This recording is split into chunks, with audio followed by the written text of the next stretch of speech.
Hello there, great person, and welcome to this a little different reaction today. It's about the new soundtrack or the sketchbook from Hans Zimmer. That's his German name, I don't know. I know you know him by Hans Zimmer, probably. Yeah, so we're listening to that.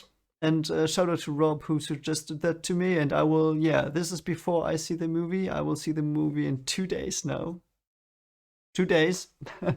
And yeah, I'm so excited. Just can't hide it. And yeah, it will be a very great experience.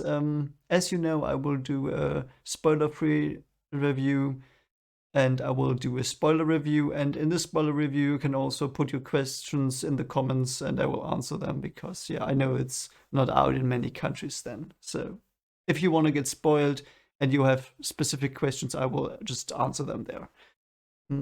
So yeah, I've never done a music reaction, and I don't even know what to do there. So I will just do what I think is right, and I will just listen to the songs, and yeah, I will just tell you then after each song what I thought, what impressed me, what feeling I got, what the title might mean, and yeah.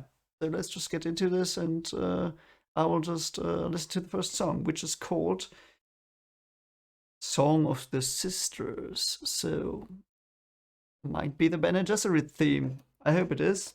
I will just listen now. Have some fun. Okay, so that was very interesting. I like that a lot. So it was called Song of the Sisters, and I will just take the titles to try and interpret this. But yeah, I first thing that comes to mind right now is, and that it already came to mind when I listened to it, I felt like Alia in the womb. And that was so interesting. So it started with the dark male voice a bit. So it felt to me like, yeah, this is not so good because it's the place they're not supposed to look. We know that. Um, yeah, then very slowly the women started singing, and they were most of their voices were a bit muffled and not as loud, and they slowly became more united and more epic. And then we had this beautiful singing from the women, and I felt like, yeah, those were the Reverend Mothers before me. I don't know if I now imagine it being Alia or the ritual of the Bene Gesserit in general, to be fair. But somehow I felt like Alia, I don't know. And yeah, it went on, and then there suddenly was this part where the male voices came back into the fold, and they sounded dangerous, and they were there for a short moment, and they were always there, not always, but a lot there in in the background as well after that. So it's always this underlying theme of, yeah, the male part is there, but it is not in the foreground, and you shouldn't really pay too much attention to it because it sounds quite dangerous. Then something I noticed is how the young woman got joined in by older women with time, at least in the second part. So that was, and also the drum beat, bam, bam, bam, that also was like the passing of time, and I felt like I saw into the past of the Reverend Mothers. I don't know if this is intended in any way. By the way, I don't know how to do these reactions to music, so I will just tell you how I feel. And it was for me a very nice song. And I also thought a bit about it would also fit Paul's journey as he became the Kwisatz after drinking the waters of life, the water of life. Yeah, and the didgeridoo and the piano, I really like that. It's like it was ancient and modern and futuristic at the same time, and it was epic and disturbing at the same time. And it was, yeah, like the Bene Gesserit are. So that's my interpretation to that song. Um, yeah, a very good song. I might listen to that when I go to work tomorrow. I really liked it, especially the epic part. And yeah, let's see what the next one has for us.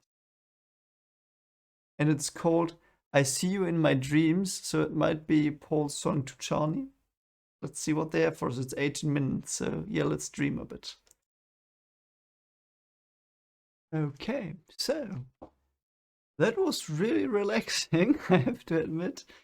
Um, I really liked that as well. It was completely different. It was like I didn't really feel like I was in Paul's dream, but I was in Paul's dream, not literally, as far as you can be literally in someone's dream, because it was like mm, it was this, I don't know how you call that instrument, where you have this tube and there's sand in it and you can shake it and you can hear the sand that was in the beginning. And it wasn't sand in my mind, it was like I heard the sound of spice gently flowing in the desert. Um, and it was like you flew into the desert, and the desert was pristine and beautiful and great, and it was you heard the winds, but it was peaceful, and it was just, the place you want to be. And the music was so sweet and calming. I think I might do that when I want to fall asleep, but not in a negative way, because it's a soothing sound, like in those relaxation videos. If you type in relaxation video YouTube, you hear these relaxation videos, and this sounded a lot like one of those. And yeah, I in the beginning I saw Chani, so to speak, in my dream a bit. Um, but I don't think it's Chani that is meant by this title, and I can only assume, of course, we have to ask Hans for that. It was like Arrakis, the desert. Arrakis was the thing I see you in my dreams, Arrakis. It was not Chani. I thought it was Chani, but perhaps it's Chani that's meant, but for me it sounded like Arrakis is calling Paul, or calling me if I'm Paul. I interpret it that way here. So let's say I'm Paul. It's like I dream of this desert that's beautiful and vast, and there is this magic in it, and the magic is spice, because through spice things come to fruition, and spice drives things, good and bad. But this one was just an emphasis on the good, and it was soothing. And then the Bene Gesserit came in the end there, and it felt like it's not only, hey, this is a great place, this is a peaceful place, this is such a lovely thing to, such a lovely location to be at, but also this is your purpose. Because those Bene Gesserit, and also the chattering of the woman in the end, where we had the back and forth of the one woman talking, like it sounded like it said, yes, this is beautiful and this is where you will go, and we know in the end. It also fit. And I know it's probably not intended, but it also fit, like the I could have imagined that playing when Paul goes here into the desert in the end. And it was just like relief. And yeah, I think that's I had that feeling. It was like that. It was like I was Paul, and I didn't care that the end had come, and I went into the desert. Perhaps. Um, it was good. It was a nice soundtrack, very sweet and relaxing sound. So let's see what the next one's got for us. It's called House Atreides. Let's have some, perhaps um, more earnest, strict music. Let's see what House Atreides, perhaps some heroic stuff. Let's just listen to it. That was very interesting. So House Atreides' theme, as it appears to be, is the one in the middle, I think, and the one before and after that too. But yeah, the impression I got was this beautiful singing from the woman. That very it sounded like praise, like hope, perhaps even like something very positive, and it reminded me of the people that thought that Jessica had produced the Messiah in Paul, and that they were the saviors, and that they were the ones coming to save them, the Fremen, the Arakians, Kenyans, the people in Arakin. Um, that was my impression from this, the beginning and the end. So that was from the perspective of the people that watched the Atreides house come in. And then, of course, the triumphant bagpipes, which was very interesting. I've never heard that used this way, but it was nice. And also something very interesting, I thought, was that it really fit to the Oriental music, even though you would think, yeah, bagpipes, they're Scotch. So what they would never mix, they mixed here very well. And for me, it's like the Atreides house is epic, it's great, it's benevolent. I mean, we know it's not completely that, but compared to others, it is. And it's pristine and yeah, and also so triumphant and I don't know, it was a very positive feeling, and it had this mix of positivity from the Fremen and the Dune perspective and the House Atreides perspective. And yes, if you consider Paul and Jessica, they brought the Messiah, at least for a time, to them, and they brought them the things they hoped for, at least for some people. And yeah, so I think this is really fitting. I'm quite curious to see how this is used in the movie. So let's see. I really like that theme. I like bagpipes. I'm a fan of bagpipes, so he already got me with that. Yeah. So the next one, the shortening of the way. So the Kwisatz Haderach, as I have learned. Let's see what that is. Is that something dark, mysterious, or is it something great as well? Let's see how he sees it. See how Zimmer interprets this. Okay, so that was the shortening of the way, the Kwisatz Haderach theme, I think. Yeah, I think I liked it the most because it felt like transcendence in the desert, which it is. If it's about, you take the scene where, or the moment when Paul drinks the water of life and becomes the Kwisatz Haderach, and it's this transcendent feeling that you get. You start to see the ripples of time. You start to feel the strangeness around you, which is from probably seeing everything.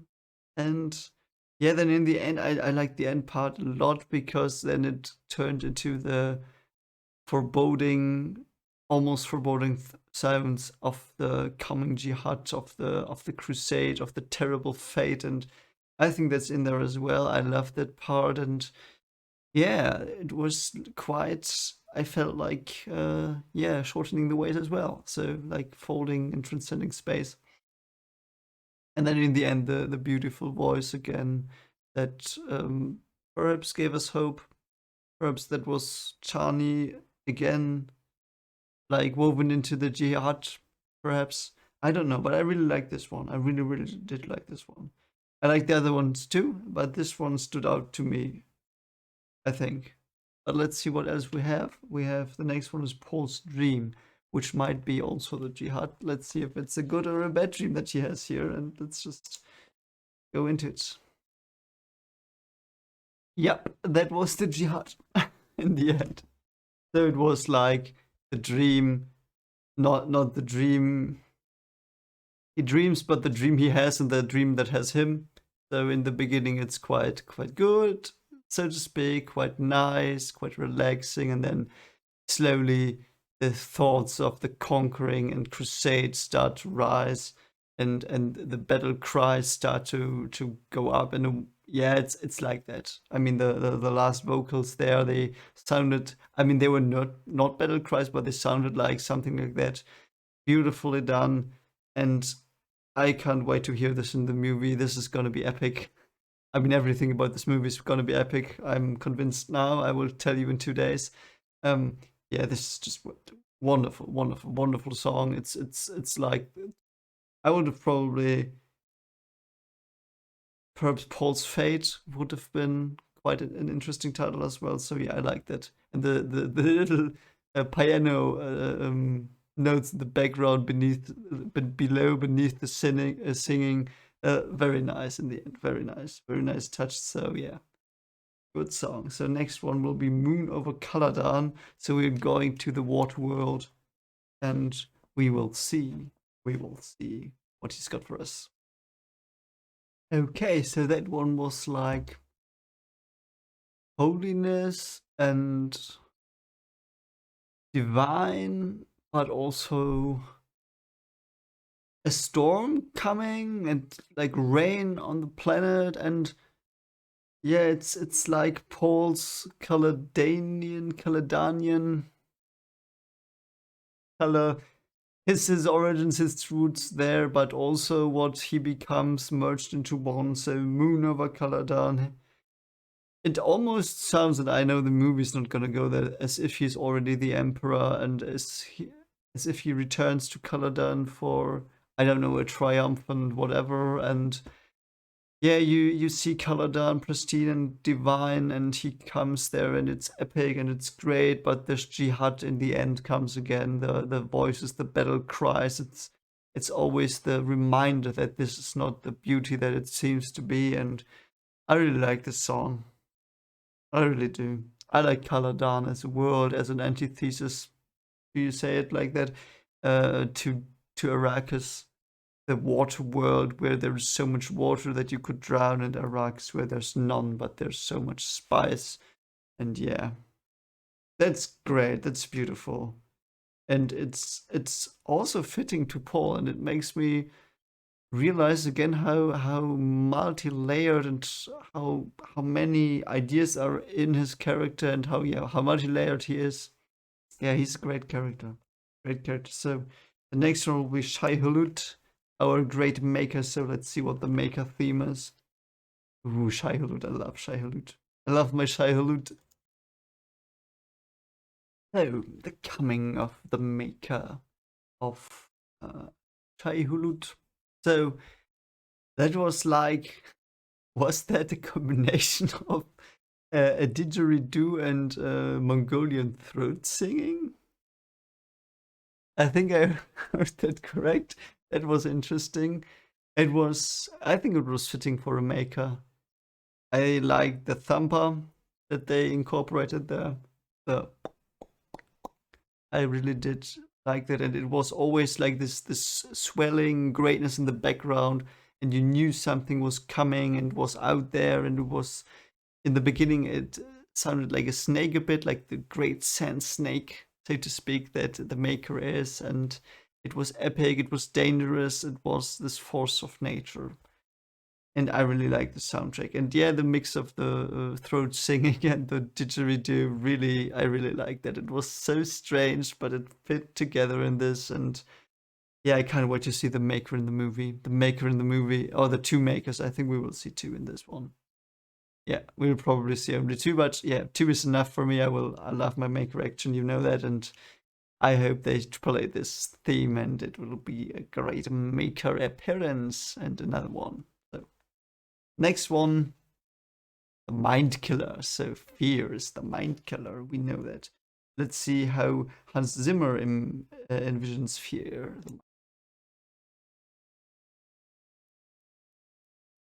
It's great. That was really, really great. I loved it very much. That was exactly right. That was exactly right. I mean, we all know what the mind killer is. It's fear, and this track made me feel as if I was an animal hunted down. It was disorienting. The voices came, it's like voices of demons that wanted you harm, voices of animals that wanted to rip you apart. The heartbeat irregularly and then fast, and wow, very well done. And the disorienting sounds that were a melody still. Wow, how did you pull that off? And in the end, the very distorted way out of becoming human. Wow. That was absolutely beautiful. It was very disturbing, but I loved it. I liked it. I liked it. It is. It was really beautiful. But yeah, so this is. I don't know how he did it, but I felt like the animal part of me was addressed, which is what the theme is about there with the litany of the fear, the Bene Gesserit there. So wow, I will listen to that again definitely. That was epic. So yeah. Let's see. Now comes grains of sand, which is probably, but hopefully it's coma. Wow. So I wouldn't have called it grains of sand. That's not what it was. For me, that was the Fremen. That was the Fremen theme. I hope that's the Fremen theme.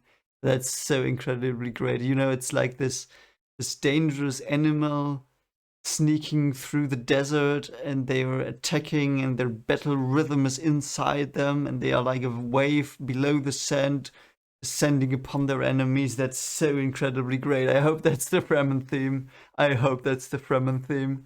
I love that theme. Oh, yeah.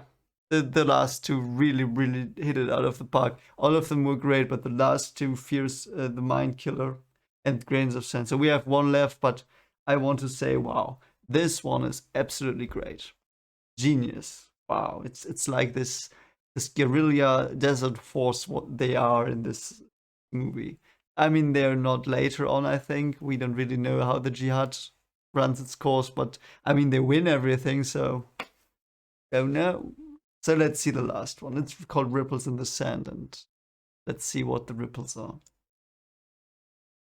Okay, okay, okay, okay. So that was Fremen as well, to my mind, but it was Fremen against the desert, against nature, against everything. They are fighting day to day, and they are doing it with greatness. And the singer was back, and it was the sand theme. And yeah, the last two, they seem to be a bit experimental, but yeah, all those soundtracks were very interesting because they were new, and I didn't know the combination of music instruments, for example, or the vocals and the instruments, the way the vocals were used. You had this Mind Killer track, which was absolutely stunning, with the disorienting music thrown into it because that's what it is here.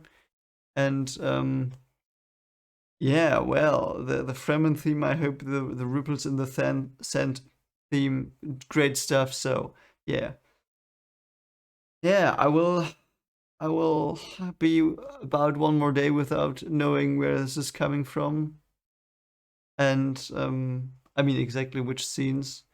And I'm so stoked for this movie. Can't wait. Yeah, we'll be out soon, and yeah, 1.5 days to go for me now. About or two. Sleeping twice. So yeah, that's gonna be great. So anyway, if you like this little music reaction, which I don't know how to do it. I just told you what I thought. I can't put the clips unfortunately, but I linked every one of them when I discussed them, so you can just watch, listen to them, and form your own thoughts and opinions. And yeah, what else is there to say then? Yeah, one more day or 2 more days left for me. Can't wait. I'm so giddy. I just can't wait to see this movie. It will blow me away, I know that, but let's see how much it will blow me away and if it will be the new Lords of the Rings. Let's see, let's see. Yeah, yeah, and by the way, I just finished my Dune Messiah book review. Might check that out. I will put it in the, yeah, it will be probably here. And yeah, hope you have a happy sandy maker day. The maker will make your day, whatever. See you around. Bye.